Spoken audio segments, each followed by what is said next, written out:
Welcome to Fantasy Baseball today on Thursday, December 18th. I am Frank Stanfield, joined by Scott White and Chris Towers. I am back, baby. Today on the show, we are breaking down pitching prospects and taking a look at the latest transactions, mostly reliever stuff and Adrian Hauser. There's not too much going on right now, but thank you to you guys for holding it down the other day. Wisdom teeth extraction. Yeah, Frank, how can I ask? One of the least fun things I've ever had in my life. Teeth are bad. Just like the whole process. Like, you know who has it right with regards to teeth? Sharks. Like, no offense to dentists out there. You're doing a good service in our world. But if we had shark teeth, none of this would be a problem. They just fall out. You got a new one right there. It's all good. Sharks perfected teeth. Yeah. I can't disagree. Nobody can. I mean, teeth, maintaining them, you only get that one set. You get two sets, I know. Yeah, you get the trainer set. Very early on, you get that one set, and it's got to last you for life. Gotta take care of those puppies. I got to say, though, Frank, like, you surprised me just now because I didn't think you were hosting. You start up the show, you play the little intro, and then you're like, hello. And I'm like, oh, really? We're doing this? I thought it was going to be Chris again. Wally Pipp situation. No. Fortunately for everybody, Frank is back. Some are clamoring for Chris to host the podcast now. Literally nobody is clamoring, including Chris. Oh, man. All right, well, here we are. Let's get into pitching prospects here. They say there's no such thing as a pitching prospect. And with that, we're going to wrap there for Scott and Chris. No, I'm just kidding. But seriously, what is the thought behind TINSTAP? If people haven't heard it before, there is no such thing as a pitching prospect. It's an acronym, I think that's called. Scott, what is the thought behind that? Oh, the thought behind it is they're just so volatile and they're so often injured, and one injury can totally reshape their trajectory. And it often happens. And I think of how many high-end, like I could think just in recent years, you got Forrest Whitley was at one point the top pitching prospect in the game. And who was that Cardinals pitcher? I can't remember his name now. Was it Alex? Alex Reyes. Alex Reyes, yeah, was the top pitching prospect in the game. And like years. When they were on the verge of reaching the majors, they were that. And it didn't go anywhere. Of course, you see busts among hitting prospects too. So it can be overstated. But just the idea that, picking out which of those minor league pitchers is going to hit is much harder to do than it is with hitters. I would also just point out, it's often the way you said it is the way it's understood. TINSTAP, they're all volatile, and so things can go wrong for all of them, I think would be the way to put it. It works both ways, though. I think part of why TINSTAP is a good mental model for how to approach pitching prospects, especially when you're talking about dynasty leagues, when you're multiple years away and you're not like, look, when a guy gets called up, get excited. But when you're 2 years away from seeing a guy in the majors, there's so much that can go wrong, but also just there's so many different ways everyone can go. It's not to say that talent doesn't matter and pedigree doesn't matter, but I distinctly remember this was pretty early in my time at CBS. It would have been 2014 when he made his debut, but I remember Jacob deGrom and I believe Rafael Montero got called up within a week or two of each other on the Mets, and Montero was by far the more hyped of the two.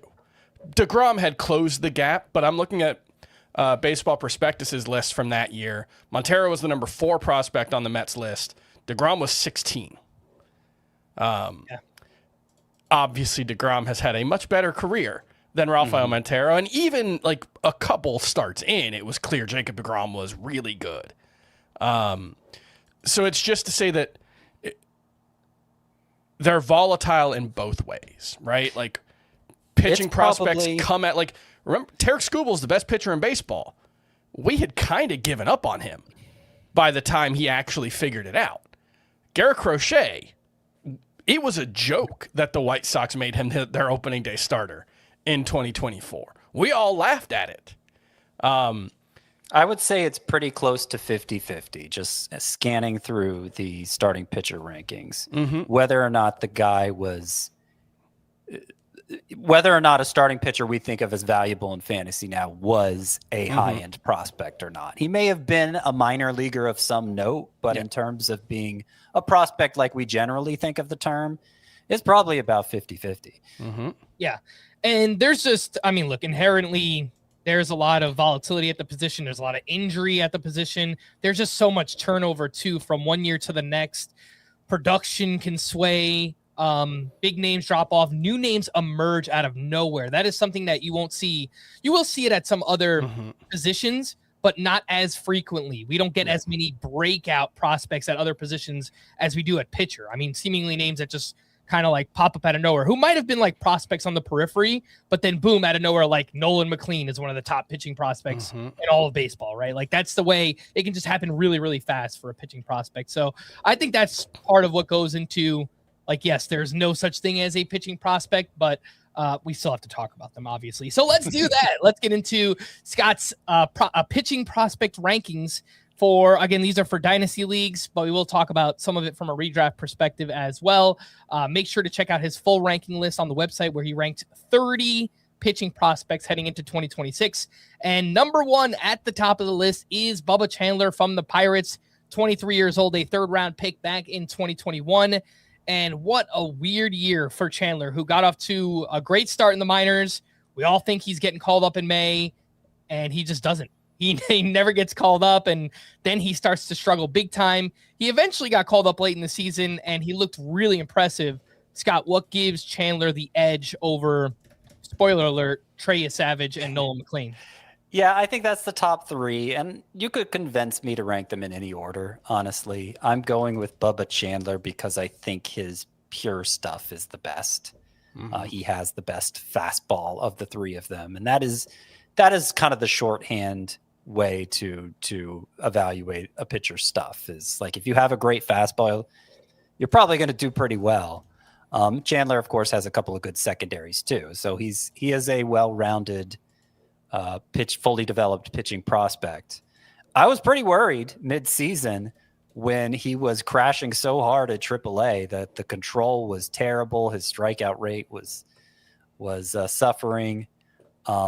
But really that control, because once he got to the majors, totally flipped. He walked just 4 guys in 31 and a third innings. He was suddenly a strike throwing machine. Obviously a small sample, and he could, you know, if he's capable of blipping at AAA, he could blip in the majors too. But he admitted, even before getting called up, I believe, he admitted to some frustration when through his first 11 starts at AAA, he had a 2.03 ERA, 12.8 K per 9, and he hadn't gotten called up yet. And that's about the time things shifted for him, and he collapsed, frankly, at AAA. So I don't know exactly what he was doing wrong, but it does seem like there was a degree of mental struggle there that contributed to his fall off. And obviously the way he finished the season in the majors, I think, totally restored his prospect standing in my eyes. Yeah. To add some color to the discussion about what he did when he got to the majors, it's a very small sample size, but the nice thing is these newfangled stuff metrics do a good job of stabilizing very quickly. You don't need a huge sample size to know whether a pitcher has good stuff. You know it when you see it. And his 109 stuff plus rating would have been tied for 7th in the majors last year with Ryan Pepiot. Now, you'd prefer that Ryan Pepiot and Luis Severino not be the 2 players right next to him in terms of stuff, but how valuable is this metric you're citing? The next thing, there's an ellipsis here. Okay, I was building to a point. Okay, which is I'm sorry. They also have a location metric and a pitching metric, which pitching is the one that brings it all together. And now location is much noisier, takes a lot longer to stabilize. much less reliable in a small sample size. But when you throw them both together, he had a 115 pitching plus, which puts him right behind Paul Skeens and right ahead of Max Fried for 5th best among starters. And that list is Jacob deGrom, Tarek Skubal, Christopher Sanchez, Paul Skeens. All right. Not far from the 4 best pitchers in baseball in 2025. So now, look, the command is, I think, a long-term question for Chandler, especially with the way it collapsed midseason in AAA, although I very much believe that it was just, look, incentives matter. And when you tell a player, for all intents and purposes, there is nothing you can do to earn that call to the majors, they might do nothing. You know, like that seems like a natural explanation. It's just a guess, but it seems like a pretty good one, given, like Scott said, the way he turned the season around once he got to the majors. I think the combination of proximity and stuff makes Bubba Chandler, at worst, the 3rd best among this group, but I think he's a perfectly reasonable choice for number 1. And I also love the fact that he joins a rotation that features another 23-year-old who's maybe the best pitcher in baseball. So, you know, those guys are the same age. They can bounce stuff off each other, show each other pitch grips, things like that. So, I don't know. I always just kind of liked things like that. I create these kind of situations in my mind where there's like camaraderie and they're helping each other, but I don't even know if that's real. But you know what I love? It might be. What I love is he's 10 picks cheaper than Trey Yesavage in early drafts right now, and about 50 picks cheaper than Nolan McLean. And look, I get it. McLean was the McLean hype is great. I don't get it. Like that, why there's so much favoritism for McLean. I mean, he was great down the stretch, but kind of all these guys were. Yeah. And it was a slightly bigger sample size, but 48 innings is still a very small sample size. If I thought there would be favoritism for anyone, I thought it would be Yesavage, because he obviously had the biggest spotlight in the postseason. He had 2 starts in particular, his major league debut and his first postseason start, which were, you know, had everybody salivating. They were such spectacular showings from him. So I don't know why McLean's very good, but I just think he belongs in the same range as these other 2, even in a redraft context. So I don't know why early ADP has him so far ahead. I think the hive mind has gotten a little over their skis on Nolan McLean. And I say that as someone who genuinely, I love Nolan McLean. I think he's incredibly talented. Yeah. All right, let's take a quick break. When we return, we'll talk about those 2 right after this. When you need your sports news all the time, we've got breaking news to bring to you. CBS Sports HQ gives you a snapshot of all the sports that matter to you. When you need your sports in a snap, find it on CBS Sports HQ, streaming free anywhere you are. Welcome back in Fantasy Baseball today, continuing on with Scott's pitching prospects heading into 2026. And number 2 on the list is the Macho Man, Trey Yesavage. Oh, yeah! 22 years old, a first-round pick in 2024, a meteoric rise for Yesavage. His season started in low A, and it ended with 12 strikeouts against the Dodgers in the World Series. I mean, it's like the beginning of Breaking Bad to the end of Breaking Bad. Like, where it starts to where it ends is just completely insane stuff here. I think it's Albuquerque in both, actually. Yes. Yeah, that's fair. Scott, how did this happen for Trey Yesavage?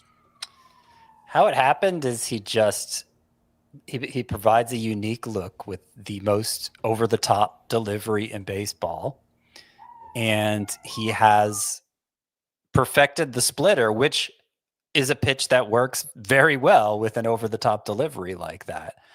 So it's a nasty pitch. His slider's good too. He actually had nearly 15 strikeouts per 9 innings during his time in the minors. So I totally justified how quickly he moved. And I always think it's a good sign when a guy masters that many levels all in the same year. They keep challenging him, and it's just no challenge. To the point that he gets to the majors and he struck out 9 in his major league debut, first postseason start, 5 1/3 no-hit innings. We don't have to talk about that one, Scott. We can keep moving.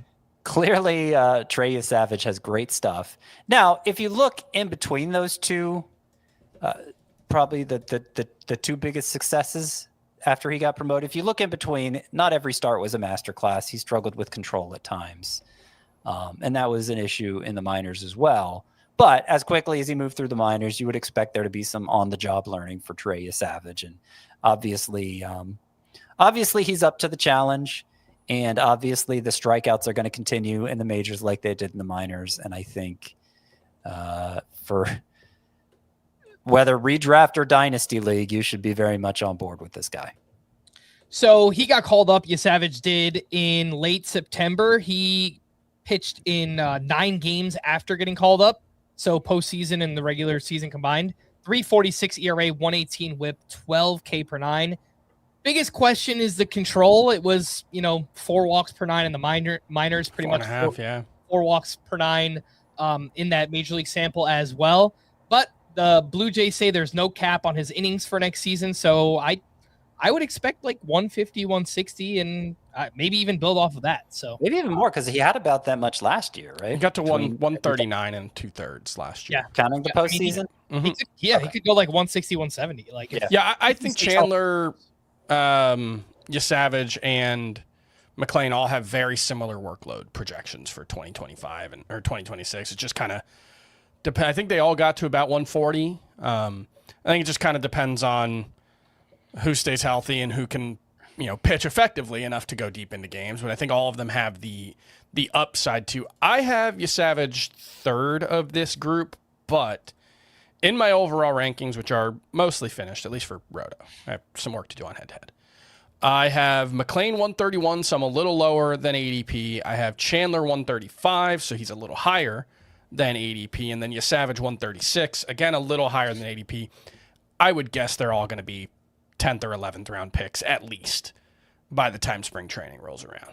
McLean higher because he's 106th already.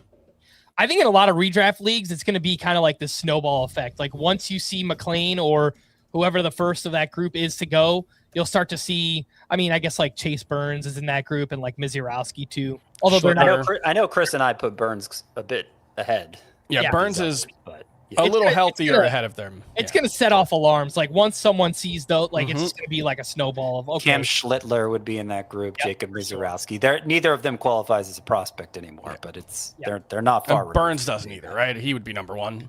Right. Yeah. Right. Scott's number 3 pitching prospect is Nolan McLean, who we've talked about quite a bit so far of the Mets. 24 years old, 3rd-round pick back in 2023. Got called up in August and made an immediate impact for the Mets down the stretch. This is a diverse pitch mix, high spin on all of his pitches, big stuff numbers as well. Scott, why? I know you're splitting hairs here, but why ultimately did you wind up with McLean behind those other 2? Well, unfortunately, the best way to explain it is to critique McLean. So it sounds like I'm going to be down on him. But I'm not. It's just I think he is more pitch to contact than those other 2. I understand during his 8 starts in the majors, 10.7 K per 9. That's great. It was over 10 strikeouts per 9 in the minors as well for the year. But you look at the swinging strike rate, it was less than 11% in those 8 major league starts, which generally doesn't lend itself to a strikeout rate so high. He is a ground ball guy. They tend to lean into contact a little more because obviously the contact isn't very successful for hitters. So, be more efficient, get outs that way. Also, we talked about Yesavage's control issues. McLean has some himself. It was right at 3 per 9, 3 walks per 9 in the majors, which is not good. It's not so bad though. But it was 4 walks per 9 during his time in the minors, right around there. So I don't think I don't think Nolan McLean has whipped the control issue that much more than Yesavage has. I don't think he's totally figured that out himself. And so maybe that is being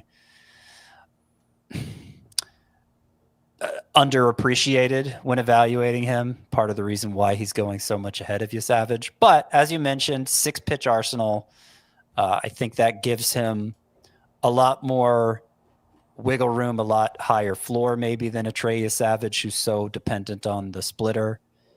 and gives ample room to fine-tune the approach. Like the best version of McLean we may not have even seen yet because of he has so many options he can turn to. So I'm very excited about him. But I do prefer Chandler and Yesavage, at least in a dynasty context. I think Nolan McLean is Logan Webb. I was going to say Framber Valdez. I think he's very much so, and I don't want to sell him short, but it just kind of feels like he'll get to that SP2 range where he gets between 8 and 9K per 9, lots of ground balls. I mean, that's what I see at least. So I say Logan Webb just because he's less reliant on that one pitch. Framber, it's just the whole answer to did Framber Valdez pitch well seems to come down to did he have the feel for his curveball today or not? Yeah. And he goes 2 months without it and then locks in and he's amazing. I give the Logan Webb comp. One, he's a righty sinker baller, changeup not nearly as dominant as Logan Webb's, but he's got the deep arsenal, and he's also got this thing that Logan Webb has started doing the past couple of years where he only really throws his four-seam fastball in 2 strike counts, and it's a great swing and miss pitch. And so I love that wrinkle that he can kind of pitch backwards. The sweeper got a ton of called strikes last year. The sinker, he moves that around really well. The curveball was a great swing and miss pitch for him. And he's got that four-seamer that he can throw in those 2 strike counts, lean on it against lefties, and I just think he's got a lot of ways to beat you. I don't know if he can get to that like true ace level. Yeah. At least sustainably. I know he pitched like one for about a month and a half last year. But I think it's a high floor. Like, of these 3, I would be the most shocked if Nolan McLean was back in the minors in May. Yeah. You know? And if you look at even his major league and minor league swinging strike rates, they don't really support like a 10K per 9, which he was rocking. I think he's going to settle in more like an 8 to 9K per 9 guy. And that's not a bad thing. Again, I see him more as developing into like a high-end SP2 for fantasy, which, again, would be a great outcome for any pitcher. So not trying to sell him short, but that's just what I see, I guess, projecting forward for Nolan McLean. We actually just learned he's going to pitch for Team USA in the World Baseball Classic, so that's pretty cool. We'll be able to watch him during March throughout that. Speaking of McLean, did you know that he is subscribed to our YouTube channel? Is that true? Maybe. I don't know. Probably not. Probably. Either way, I take back everything I said. If you are watching this video, you should subscribe. Drop a like on this video as well. We have a lot of fun stuff coming in January and beyond. Let's take a little break here from the pitching prospects and hit the news. Then we'll get back into it. Bunch more reliever stuff that's coming out. I'm not sure it's terribly interesting for fantasy, so we can run through here. But the Phillies signed Brad Keller to a 2-year, $22 million deal, and he will be used as a reliever. He's coming off an awesome season with the Cubs. He had the big velocity jump, but the Phillies also have Yohan Duran. So this feels like a high-end setup man, someone in leagues with holds, but not really much else outside of that. Agree. Yep. All right. Surprise! The Mets signed Luke Weaver to the same exact deal as Keller, 2-year, $22 million. Weaver had an awesome 2024 season. He took a little step back this year due to some injuries he was dealing with, some pitch tipping stuff as well. But like Keller, should be an effective setup man. I think there's a little bit more upside for someone like Weaver, just because we just saw Devin Williams struggle so much in New York this past season. That's right. They're linked again. So, you know, if Weaver struggles the first month or two, I mean, not Williams, then perhaps Weaver could step in. So, good point. Yep. Can't critique it. 10 out of 10, no notes. Is the drop that you were planning on playing the Mean Girls one? No. I don't. Okay. I mean, you ruined it, Chris. Come on, man. So, like I was saying, as a Yankees fan, I do have something to ask the Mets. Why you so obsessed with me? Okay, yeah. I mean, that's the Mean Girls quote. I don't know. I don't know what this song is. Oh, it's Mariah Carey. Come on, Chris. Oh, I don't know. I found a musical thing that I know that Chris doesn't. How about I that? get it, yeah. I just needed to tap into Mariah Carey. It is a little weird that the Mets keep signing all the former Yankees guys, but I don't know. I guess like Mendoza was a former bench coach for them. Like I don't know. some familiarity in the city. Whatever it is, it's kind of weird. Anyway, this is interesting. Tigers president Scott Harris said there's, quote, at least 3 or 4 closer types on the roster. I guess that's not news breaking. He added, will we label Kenley as the closer? I don't know. That's going to be for AJ to figure out. So I would still bet on Jansen leading this team in saves, but I don't think that it's just a foregone conclusion that he is just the set it and forget it Tigers closer every day of the season. Maybe not. I would still lean that way, but yeah, maybe it's not a guarantee. I'm wondering how he gets to 4. Someone pointed out Tyler Holton. Holton had like 11 saves 2 years ago or something, right? Yeah, but what have you done for me lately? Yeah, 3.67 ERA. 7.3 K per 9, Tyler Holton this past year. I mean, he's a lefty, right? Maybe if they just want to play matchups one day. Okay. I'm going to look. I don't know. Obviously, I don't know. But I'm with Chris in that I would not read too much into this comment. It is technically true that it's the manager's decision, and it's probably wise for the GM to put it that way if it hasn't already been discussed with AJ Hinch. I don't know. All right, next up, the Giants signed Adrian Hauser to a 2-year, $22 million deal with a club option for 2028. Actually, all 3 pitchers we've talked about today have signed the same exact contract. That's kind of weird.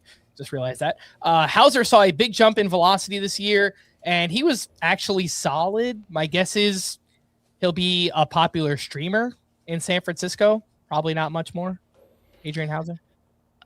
I don't know that he'll be a popular streamer, but he'll be an occasional streamer. I see it already. Out of the 26 weeks, at least half of those he'll be a sleeper. I doubt it. I mean, he just had his best year ever, and he hardly showed up on the sleeper pitchers list. He did a couple times. It's a great home park for a guy who pitches to contact. I can see a 3.60 ERA and 160 innings from him. That feels reasonable. All right. The Angels signed both Jordan Romano and Drew Pomeranz to 1-year deals. Afterwards, GM Perry Manassian said the team does not have a set closer. So you're seeing differences between the Angels and Tigers. The GM is making the decision here, apparently, unless he's talked to Kurt Suzuki about it.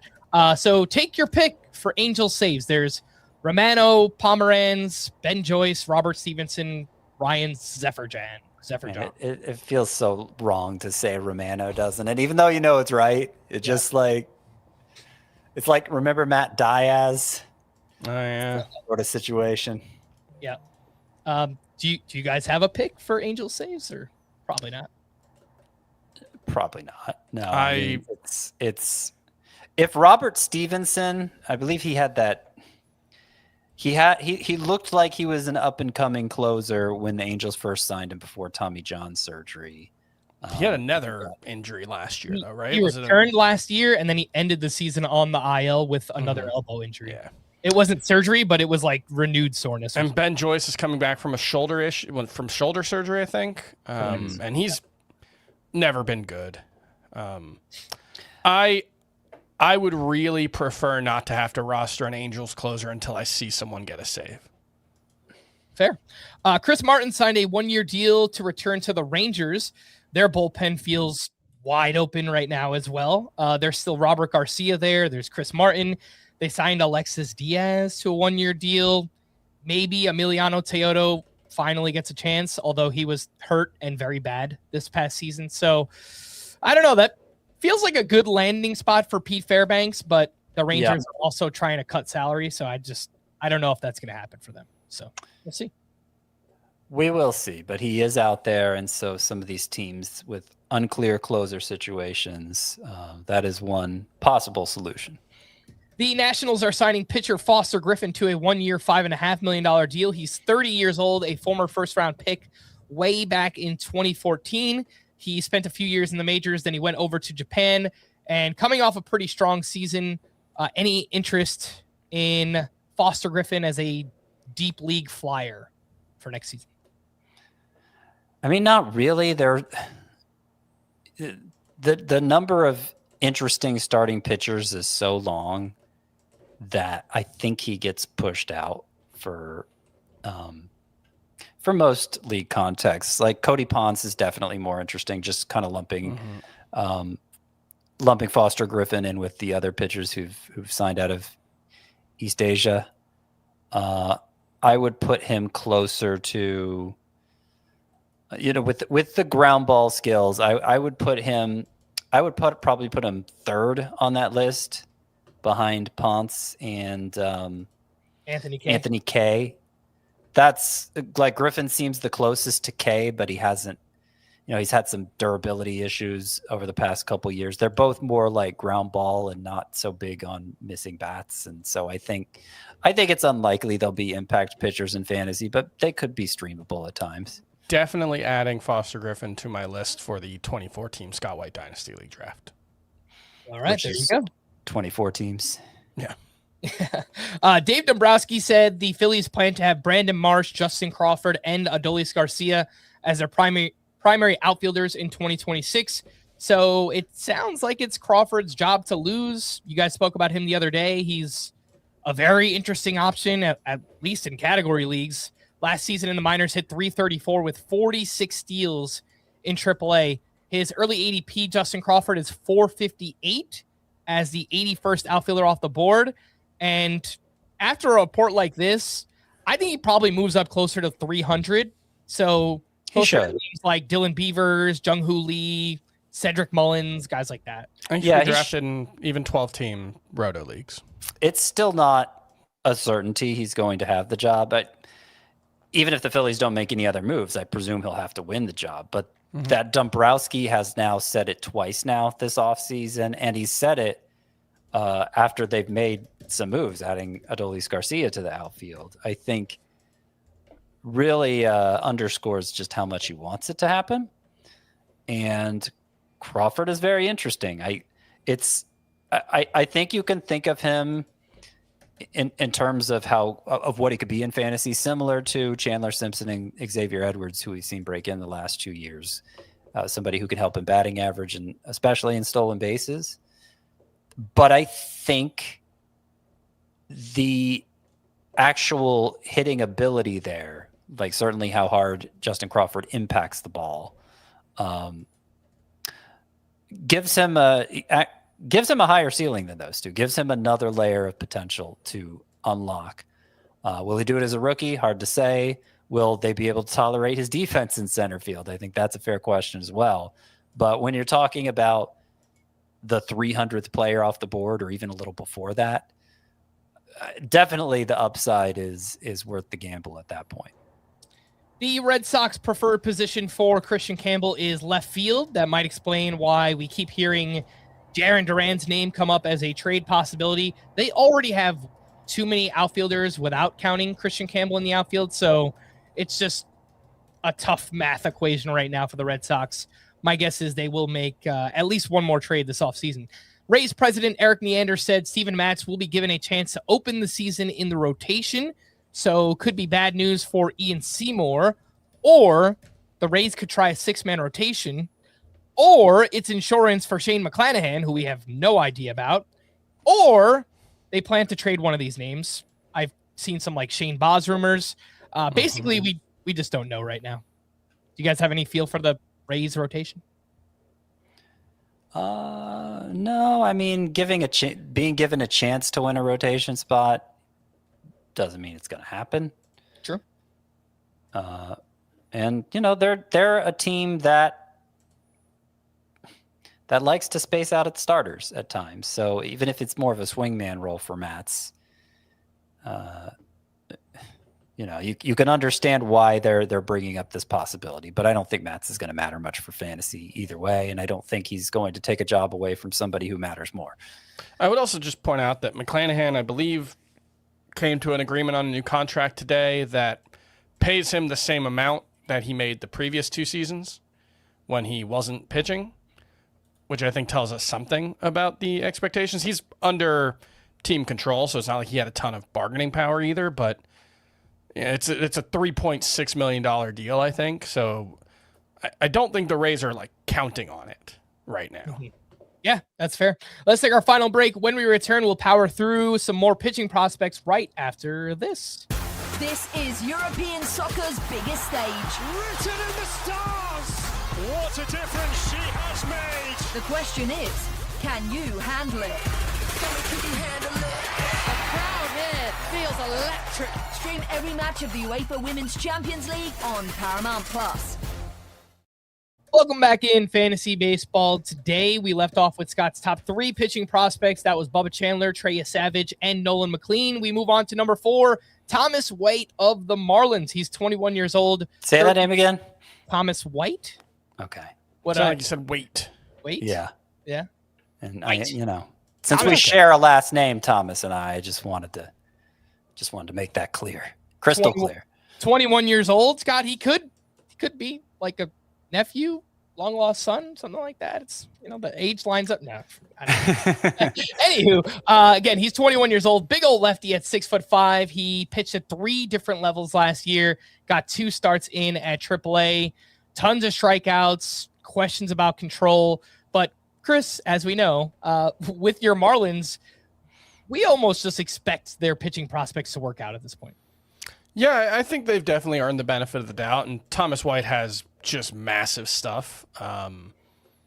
It was like a 39% strikeout rate last season across 3 levels. 19% swinging strike rate. Yeah, putting up near like unprecedented closer. in the majors, and like for a lefty especially, is just a jaw-dropping number. Yeah, so obviously the control is a concern. 14% walk rate in the minors. That's worrisome, but Lance Brzdowski has him as his number 2 pitching prospect behind only, he really likes Payton Tolle. That's actually his number 1, which I thought was interesting. But Thomas White, the data is phenomenal. It's just a question of can he throw enough strikes to be competitive right away. I would guess Robby Snelling's ahead of him in the Marlins pecking order.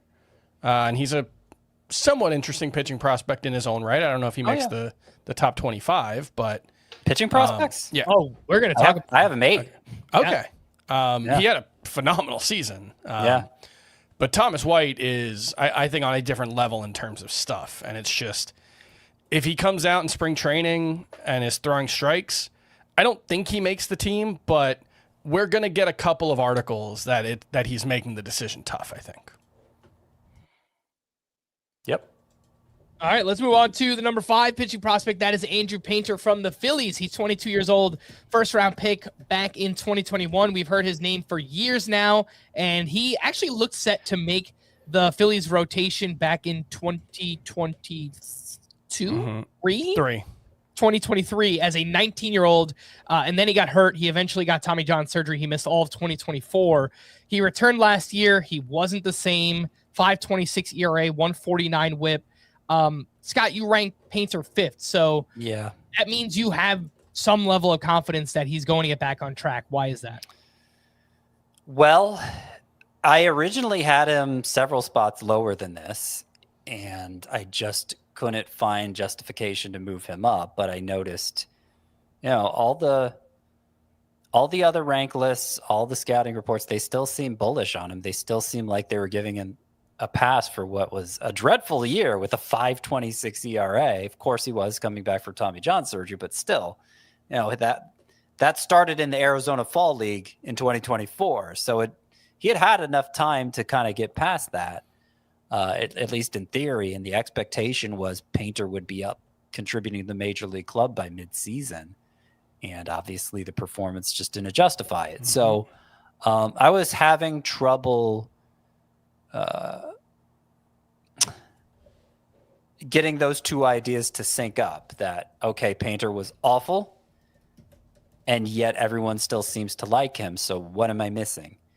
And apparently the issue, I read about this in Baseball America, is actually pretty similar to what Spencer Strider had his issue coming back from. It wasn't Tommy John surgery in Strider's case last year, but surgery involving the same elbow ligament. He just wasn't getting the same fastball shape anymore, which at least at least in Andrew Painter's case, the Phillies attributed this to a drifting arm slot.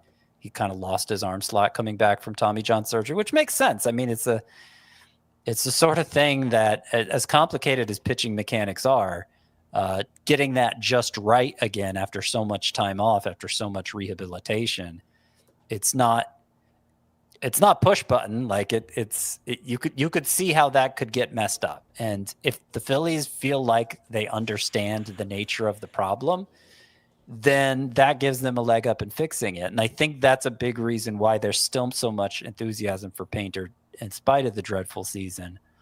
But, we'll need to see a turnaround here quickly, or else he's going to be a textbook case of there's no such thing as a pitching prospect, right? As good as he looked prior to Tommy John surgery, when he was on the verge of making the majors as a 19-year-old.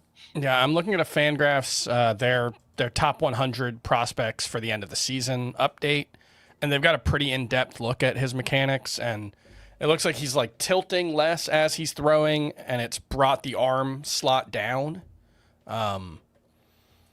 He doesn't get a lot of extension on the fastball, and it did not play well this season at all. He was especially bad against lefties, so it seems obvious what he has to fix. He's just got to. I think he'll be a big spring guy to watch. One of the key ones to watch.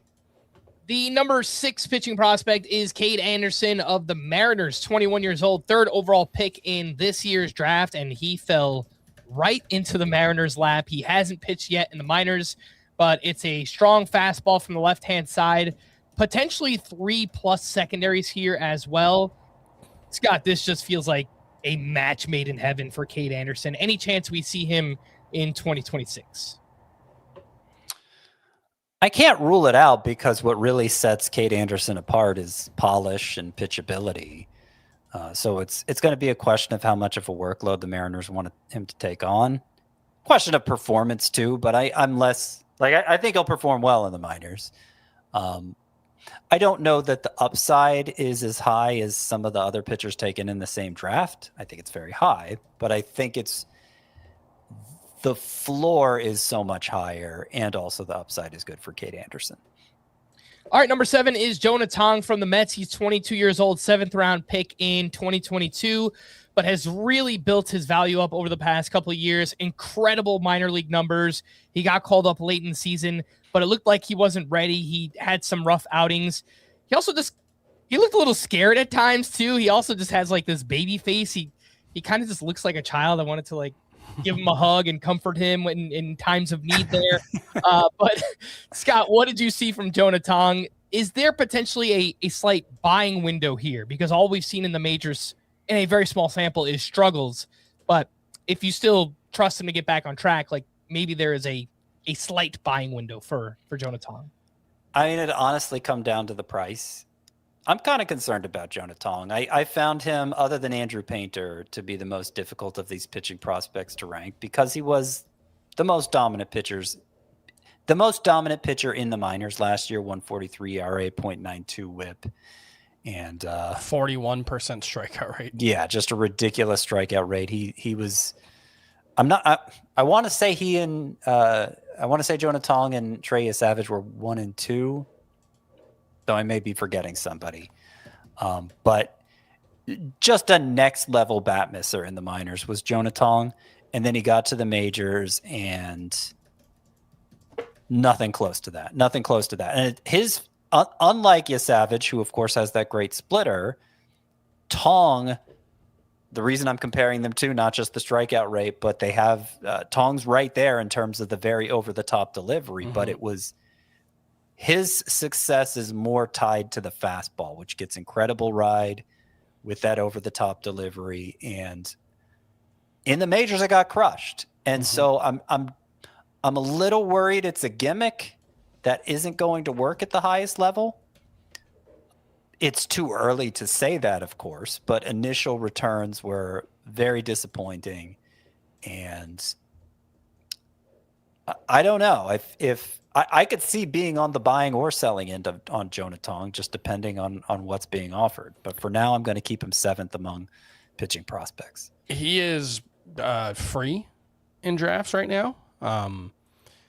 He is one spot ahead of Seth Lugo and Yusei Kikuchi in terms of ADP in these early drafts, behind Braxton Ashcraft and Sean Manaea and Brady Singer, like some pretty uninteresting pitchers. And so I will just, at the risk of oversimplifying, I do think this is like kind of just an arbitrage opportunity where if you draft Trey Yesavage with let's say your 10th round pick in a 12-team league, you're not leaving a ton of room for value there. I mean, obviously he could be incredible and be worth it, but that's a high point for a guy as unproven as him. Sure. Instead, a reserve round pick on Jonah Tong for two guys who had very similar seasons up until about September 12th were viewed pretty similarly by a lot of prospect people and have similar approaches and stuff profiles. I kind of think I'm certainly more likely to take Jonah Tong at his price than Trey Yesavage, I guess. I mean, part of this is the nature of leaning too much on not TGFBI, NFBC ADP is that all of the particulars of that contest are built into the ADP. And, some of those scrubby starting pitchers you listed off, there's no reason to touch them in the typical fantasy league, but you get in that deep league context where especially no right now, IL spots, no bench. And a lot of times just compilers end up having more value than they do to our listening audience. And so, yes, Jonah Tong, the late rounds are the opportunity to take big swings on upside normally in conventional fantasy leagues. And Tong would fit that description.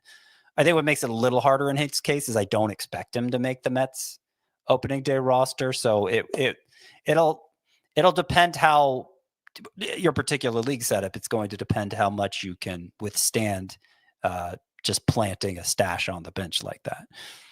All right, let's move into Scott's number 8 pitching prospect. That is Robby Snelling of the Marlins. We mentioned his name earlier. He's turning 22 years old tomorrow. Happy birthday, Robby. 39th overall pick in the 2022 draft. He was traded from the Padres in the Tanner Scott trade a few years back. Interesting minor league career. He had the breakout 2023, took a huge step back in 2024, and then rebounded in a big way this year. He also got 11 starts in at AAA. Chris, I know you mentioned Thomas White could make some headlines in spring, saying that he's making it difficult for the Marlins to send him back to the minors. I see a similar thing with Robby Snelling. He looks ready to me. When I dove in here, I came away so impressed. All of a sudden, Robby Snelling is like a redraft sleeper for me as soon as next season. The question is just where, how does he fit in? I think the Marlins probably still wind up making a trade that would help, but as of now, he might be on the outside looking in. Well, things happen, guys get hurt, but yeah, Edward Cabrera's never made it through a season healthy. Ryan Weathers has barely made it through an April healthy. Braxton Garrett is coming back from Tommy John surgery. There are a lot of questions, and I've made this joke before, but as a Marlins fan, I've heard the Marlins have too much pitching an awful lot for how many starts I've seen from Roddery Munoz over the years and guys like that. So I've learned to never say never when it comes to having an opening in the rotation. And Snelling's made 12 starts at AAA in his career. He's been exceptional at that level. It's one where the stuff is not there for the results. You're getting elite results and maybe average-ish stuff, so you're hoping that it's more like Matthew Boyd in 2025 situation where just kind of by dint of being a lefty with good control, you can kind of overcome middling stuff. And he definitely did last year, but there are a lot of scouts who question whether Robby Snelling really has much more than end of rotation upside. Really? I think it's changed over the last year, but I know Fangraphs was really low on him over the years. He did because he got better. He's had a roller coaster trajectory where when he was first drafted by the Padres, that first year he was so dominant. He was the best left-handed pitching prospect in baseball. And then he fell off that second year so hard that he was kind of just a throw-in the Tanner Scott deal. And immediately after joining the Marlins, Robby Snelling's velocity went back up. His control got a lot better. Like, the Marlins fixed him, I feel like. And just to get you mentioned the numbers were exceptional at AAA. 11 starts at AAA last year. Robby Snelling had a 1.27 ERA, 0.99 WHIP, 11.5 K per nine. And so, like, if you'll remember, anyone who was listening to the show at the end of last year, he was repeatedly mentioned as a prospect to stash because it seemed like he was on the verge of getting promoted. Then didn't happen, but it wouldn't surprise me at all if he made the team out of spring training. Yeah, and what I love too, and you don't see this often from pitching prospects, he threw 6+ innings in 14 of 25 starts. He was kind of used like a workhorse in the minors, which you don't really see that much from a pitching prospect. So it's interesting. He kind of has that workload built up.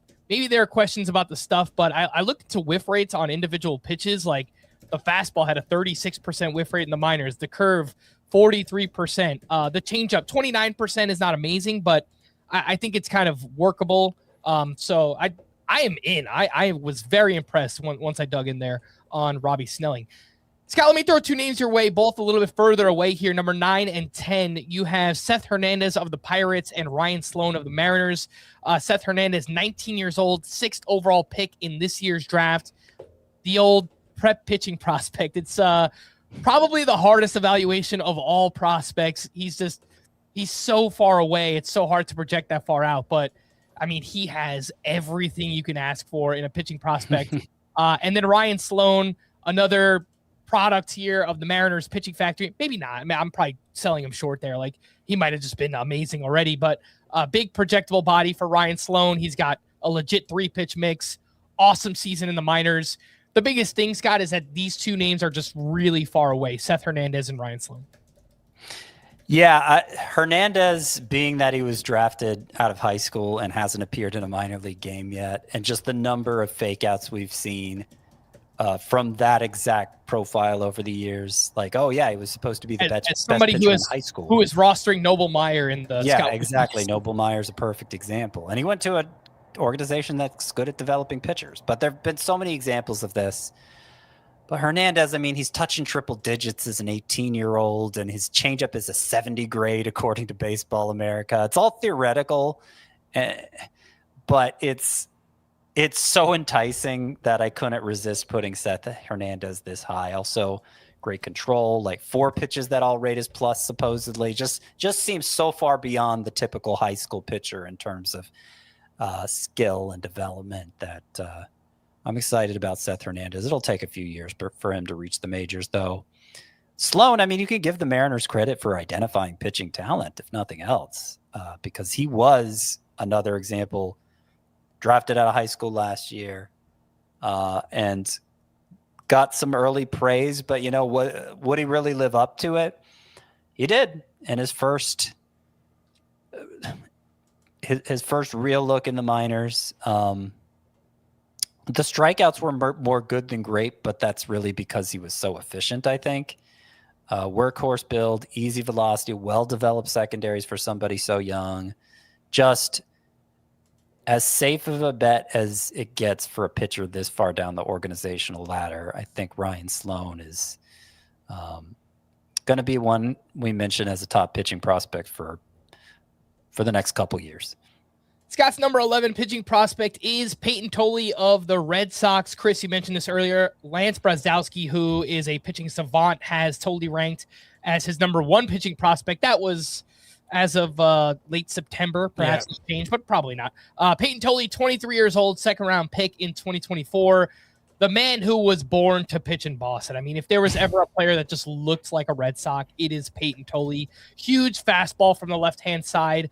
Chris, is there enough else? Doesn't matter. I mean, maybe the fastball is just so good it doesn't even matter. Well, what do you think about Payton Tolle? Yeah, I mean, the fastball has like legit top 5 pitch in baseball kind of upside, given the extension, given the movement profile. 99th percentile extension. The problem is everything else. Even by like the stuff grades, nothing else really rates as much more than a tick above average.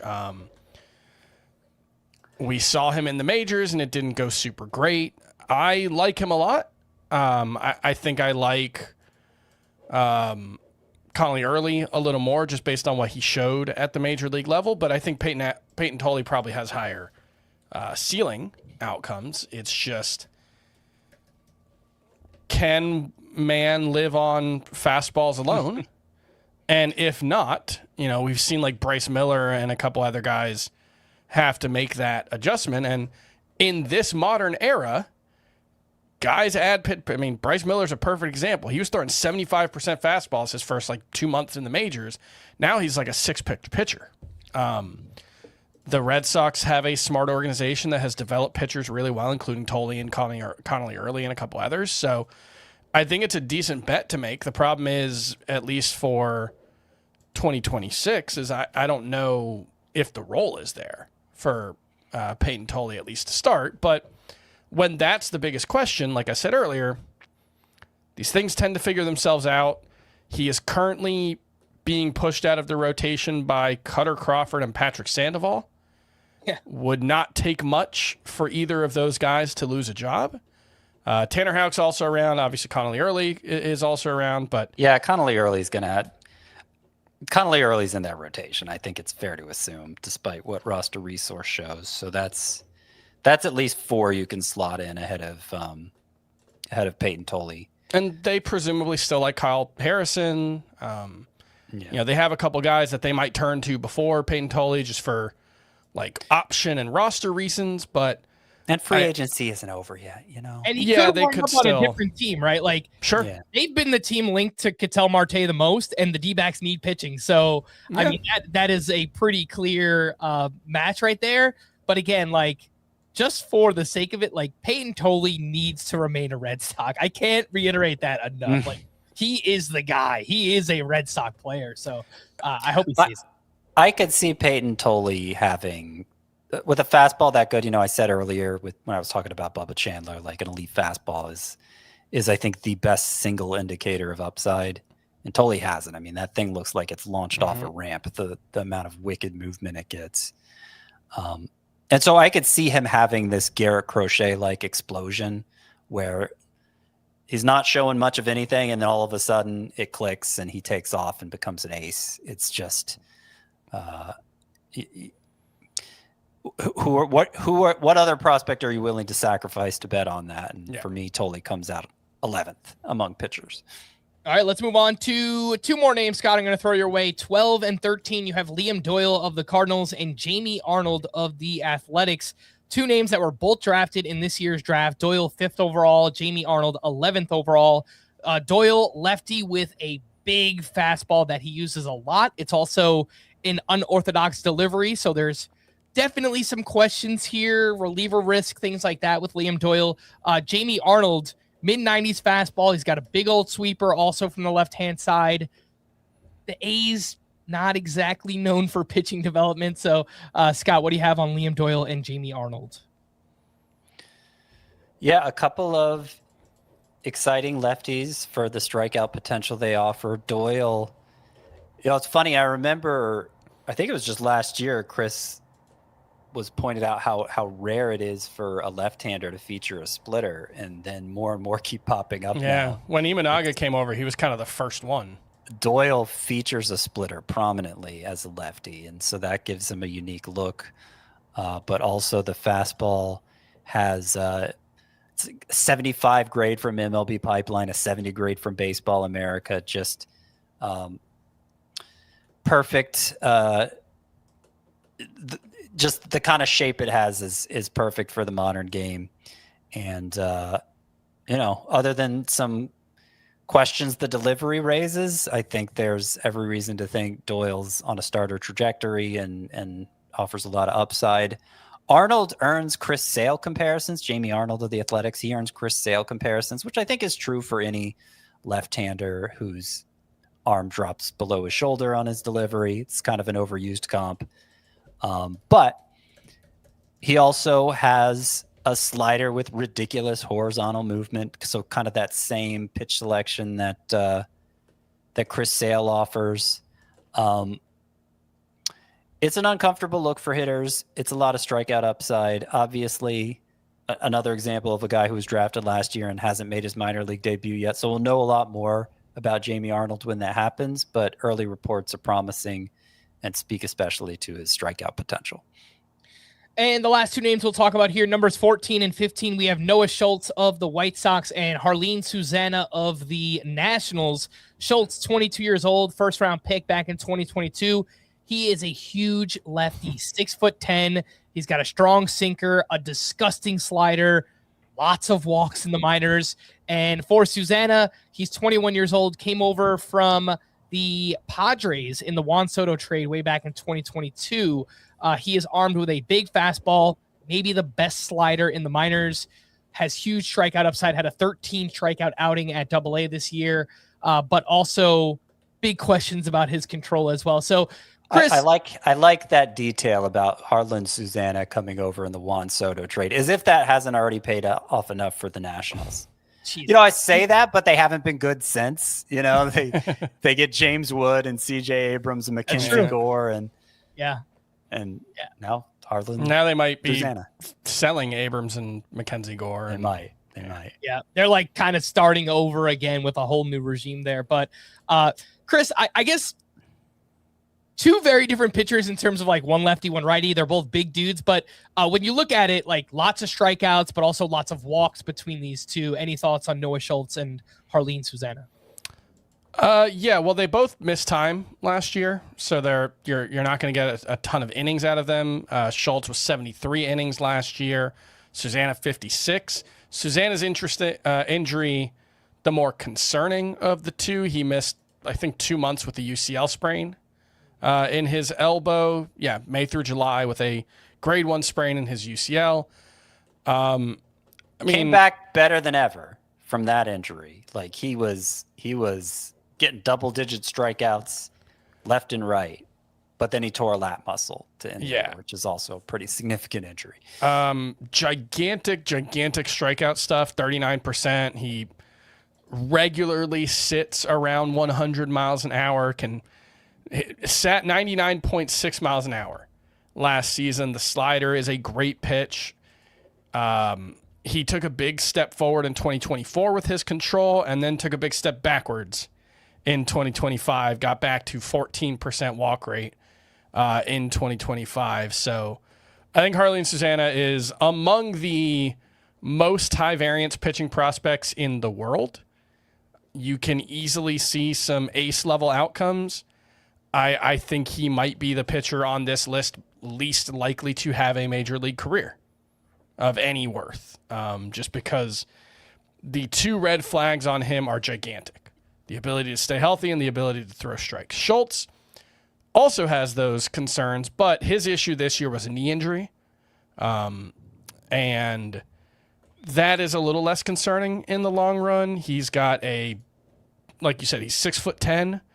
He primarily, I think, throws a sinker and just kind of, from what I understand, just kind of aims for the middle of the zone. And that didn't work out so well last season. 14% walk rate for him as well. But he got up to AAA, and I do think there's a better chance we see him in 2026 than Jarlin Susana, although neither seems like a great bet to make a major league impact this year. And then Susana, I mean, you want to say, oh, well, he's so far away, but with this type of talent, if something clicks, it's also the kind of thing where if the Nationals see 5 good starts from him at AA and they move him up to AAA, there might just be a world where they call him up because he's just don't waste the bullets in the minors. Too dominant. Why not see what he can do against major leaguers while he's healthy? That's within the realm of possibility. So these guys are super, super high upside, but a lot of ways that things can go wrong for Noah Schultz and Jarlin Susana. All right, and some names that just missed: Cam Caminiti of the Braves, Travis Sakura of the Nationals, Kyson Witherspoon of the Red Sox, Elmer Rodriguez Cruz of the Yankees, and Connolly Early of the Red Sox. Scott, why do you hate Connolly Early? He's my 20th. All the way down to 20. He's my 20th best pitching prospect. That's great. I think that's going to be higher than the consensus, frankly. Really? All right. Yeah. Maybe I just don't have a feel for other outlets, but it just feel like when he got called up, he looked so good. It did look great. And that to me matters more than, this pitch has this velocity and is this shape, and this pitch has this. Like, I like to see a little proof of concept as somebody who analyzes this mostly for fantasy. And so that's why I think I'm relatively high on Connolly early, because it just worked. That 6 pitch combination he had, even if maybe none of them are exceptional on their own. He gets the 6 pitches, good command of them, and the whole was greater than the sum of the parts. We saw it during Connolly early's time in the majors. So he's 20th. I'll also point out some other pitchers we already know in fantasy who are a little further down the list. Logan Henderson comes in 27th. Brandon Sproat 28th, Parker Messick 29th. So I got the whole top 30 up on the site. You need to check that out. And then if I could, pivot to something else real quick, I think we're owed a wistful moment here, Frank, because I'm not sure if you're aware. If you think about it, you'll know where I'm going with this. Uh-oh. The most infamous living room in fantasy sports podcasting behind me it's often been derided as my grandmother's basement, which it's not. It's my own living room. It's his grandmother's living room. No, it's my own living room. I've been paying a mortgage here. I purchased the couch and the love seat and the coffee table and all, my living room. You don't like it, I'm sorry. But the good news is it's going away. You're not going to see it again. Scott is moving out of his grandma's house. Oh my I'm moving out of my grandma's house. Yes. It is a bad job. I mean, we've gone all month, and I didn't point out one time that your Christmas tree was not up behind you. And well, that's the thing. I mean, if you've noticed, of our December, the keen observer will notice that all the pictures disappeared off the wall, and then the giant credenza with the hutch that I think most people is the reason most people identified it as a grandmother's living room, because it's it's just not it's not a piece of furniture people use so much anymore. We're still here, Scott. I just wanted to put you full screen. So okay. R.I.P. Credenza. Yeah, well, we've been clearing out. We've been clearing out. Everything must go, including us. And I'm not going to be moved into the new house right away. Next time you see me, I'm going to be in an Airbnb for a while. But eventually, I'll have a nice setup that hopefully you like a lot more, because I ain't moving again. It's not happening again. Maybe not till the day I die. I don't know. This has been a miserable experience in many ways, as anybody who's ever done this knows. Yeah. But yeah, this is our fond farewell to this living room. Yes, bittersweet. That Cal Ripken Jr. has seen before. That's always been its claim to fame. He's seen my living room. Bittersweet goodbye to Scott's living room, but greener pastures here on the horizon for Scotty. So we are wishing you well. We're not going to see you until the new year, Scott. So Merry Christmas, Happy New Year to you. And we'll talk to you in 2026. What do you got for the Scott? I was going to say what are you doing for the holidays, right? Like, what movies are you watching? But you're just moving. So I know it's because I have kids 11, 8, and Christmas, your whole year revolves around Christmas as a kid, and we got nothing up, and it's so sad for them. But yeah, were you going anywhere with that? Were you asking me a question? I was going to ask for your favorite holiday movie, if you've got one. Oh, I do. I definitely do. What do we got? I think Home Alone is definitively the best Christmas movie. Definitively. It's funny. Of course it's funny. But I think it often gets lumped in with Christmas Vacation, also a funny Christmas movie. But Home Alone's way better.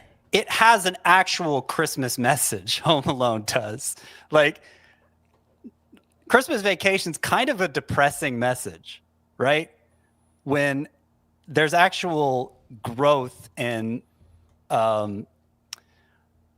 learning to appreciate the importance of what you have and the importance of family and Home Alone. It's actually kind of a moving movie in that way. And it has, I think, probably the best child actor performance of all time in it. Can you think of another kid who has carried a movie the way Macaulay Culkin did with that one, like it's honestly a mind-blowing performance. Yeah. And enjoy it every time I watch it. It's a great movie. It's a good, I watched, my nieces were in town. We did a little surprise trip for Christmas to New York for the girls. And we watched the Jim Carrey Grinch. Did not enjoy that. Really? That was a bad experience. He is doing too much. It's too like wink adult. Mm-hmm. Didn't enjoy that. Not a fan of that cinematic experience. I saw the it movie years ago, and I still liked it. The animated movie that came out in 2018, just called The Grinch. I think that's pretty good. Might have been better. I think it's pretty good. I got that one. I have like a rotation, like the three I have to watch every year, holiday season. Just Friends, which again, it's like good one. Good one. It's so good.